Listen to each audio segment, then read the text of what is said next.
بسم الله الرحمن الرحيم إنا أعطيناك الكوثر Au nom d'Allah, le tout miséricordieux, le très miséricordieux.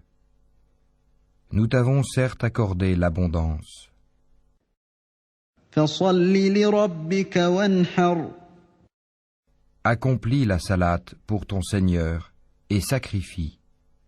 إن شانئك هو الأبتر Celui qui te hait sera certes sans postérité.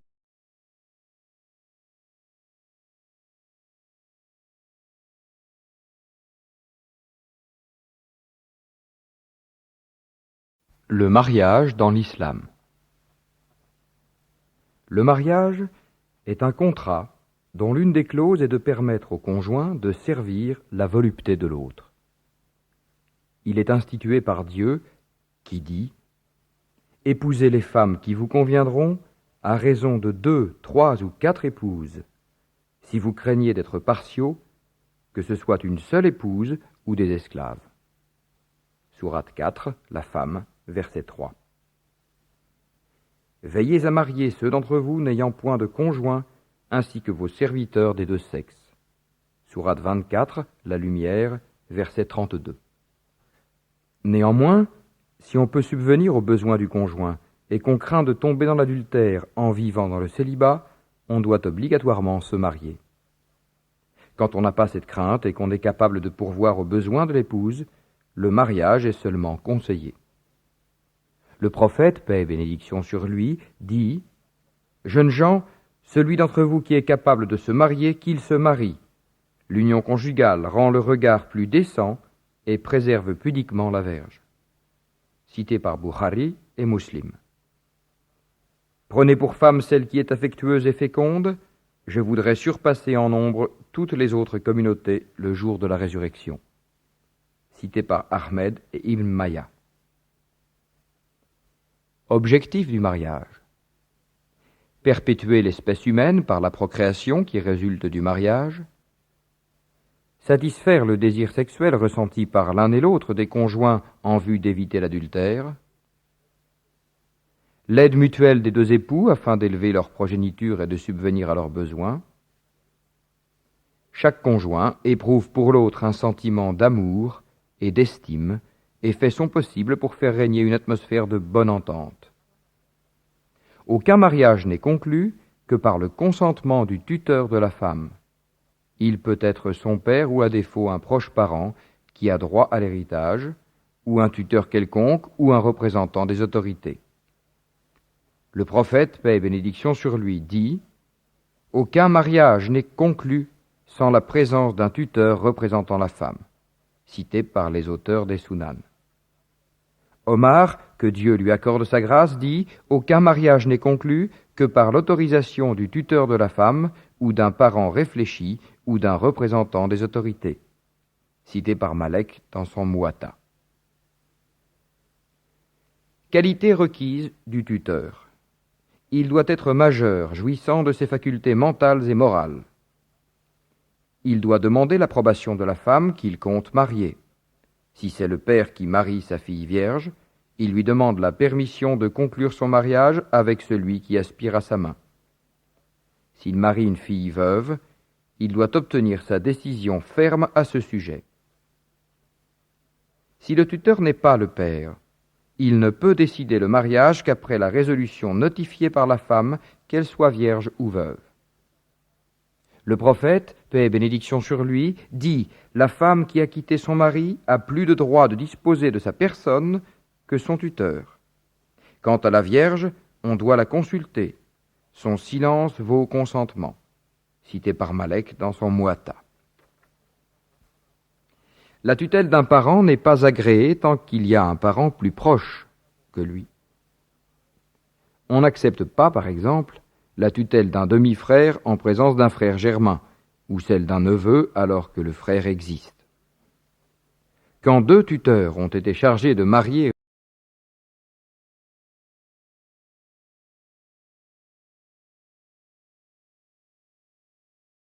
La vie du prophète Mohammed, raconté à partir des éléments des auteurs les plus anciens, tels Sirah ibn Hisham et Ali Borhan ed-Din el-Halabi.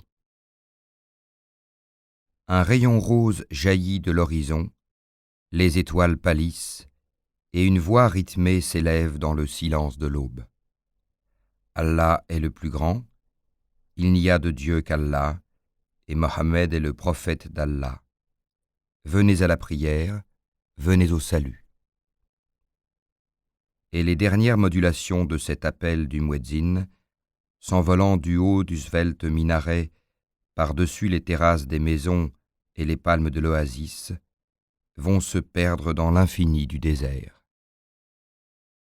Les musulmans qui sommeillaient encore, enveloppés dans leurs draperies blanches et semblables à des linceuls, se lèvent en sursaut, tels des ressuscités. Ils s'empressent vers les fontaines où ils accomplissent leurs ablutions, puis, purs de corps et purs de pensée, ils se groupent par longues files, coude à coude, tous tournés dans une même direction, celle de la Kaaba sainte de la Mecque. Le corps droit, la tête légèrement penchée, les yeux baissés, immobiles dans les longs plis de leurs vêtements, ils semblent métamorphosés en un peuple de statues. À l'exemple de l'imam, placé devant eux dans le même sens et annonçant chaque phase de la prière par le tekbir, Allah est le plus grand, ils élèvent tous leurs mains grandes ouvertes, à hauteur de leurs tempes, en témoignant leur extase devant la toute-puissance du Maître des mondes. Puis, tous, d'un même mouvement, ils courbent leur dos et s'inclinent profondément devant sa suprême majesté. Mais ce geste ne leur suffit pas pour exprimer toute l'humilité de leurs âmes. Alors ils s'effondrent vers la terre, se prosternent en y imprimant pieusement leur front, leur nez, et demeurent quelques instants dans cette attitude de suppliants, comme écrasés sous le poids du ciel tout entier, qui se serait prosterné avec eux. Enfin, ils redressent leur poitrine et demeurent assis, les deux genoux à terre, la tête accablée sous le fardeau de leur ferveur. Une salutation accompagnée d'un mouvement du visage à droite puis à gauche, et s'adressant aux deux anges qui ne cessent d'accompagner tout croyant, termine la prière. Mais généralement, les fidèles qui ne demandent rien à Allah, pas même leur pain quotidien, restent encore dans la même posture et, plaçant à hauteur de leur poitrine leurs mains ouvertes sous leurs yeux à la façon des feuillets d'un livre, ils implorent la miséricorde divine pour l'islam, pour leurs parents et pour le salut de leurs âmes. Seules quelques parties de la prière, le tekbir, la fatiha et le salut final, sont récitées par l'imam sur un ton élevé. Quant aux assistants, ils ne récitent la prière que dans le fond de leur cœur, et leurs lèvres ne répètent que le tekbir avec un murmure à peine perceptible aux oreilles. Et ce demi-silence ajoute à la grandeur de ces gestes expressifs et simples, dans lesquels la dignité s'allie si parfaitement à l'humilité et qui, totalement dépourvus d'affectation, constitue le spectacle d'adoration le plus poignant que l'on puisse imaginer.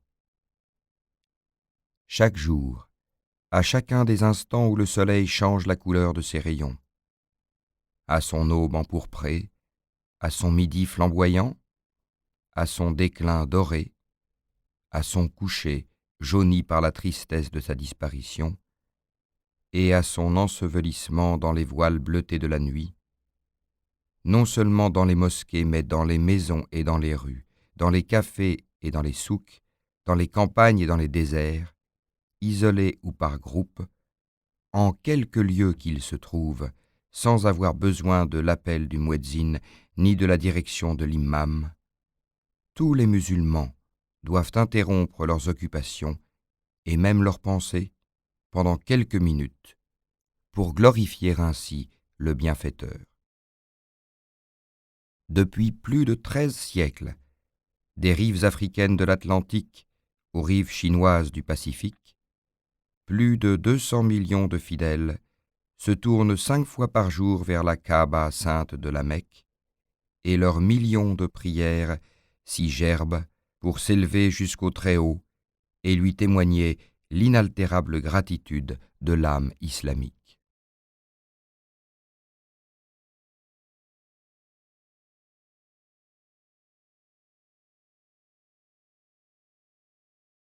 Abu Bakr, le premier calife de l'islam. Savons-nous qui est Abu Bakr ? Il fut le meilleur compagnon de notre prophète Mohammed. Il fut le premier homme à embrasser l'islam. Il fut la première personne à recevoir le titre de calife et à fonder le Baytul Mal. Il fut le premier à recevoir le titre de Siddiq, le vérifique. Dire de Mohammed: Ô peuple, je suis satisfait de Abu Bakr. Vous devriez vous rendre compte de son rang. Abu Bakr fit de l'Arabie un monde de sécurité pour les musulmans et travailla jusqu'à son dernier souffle la gloire de cette belle religion, l'islam. Sa jeunesse.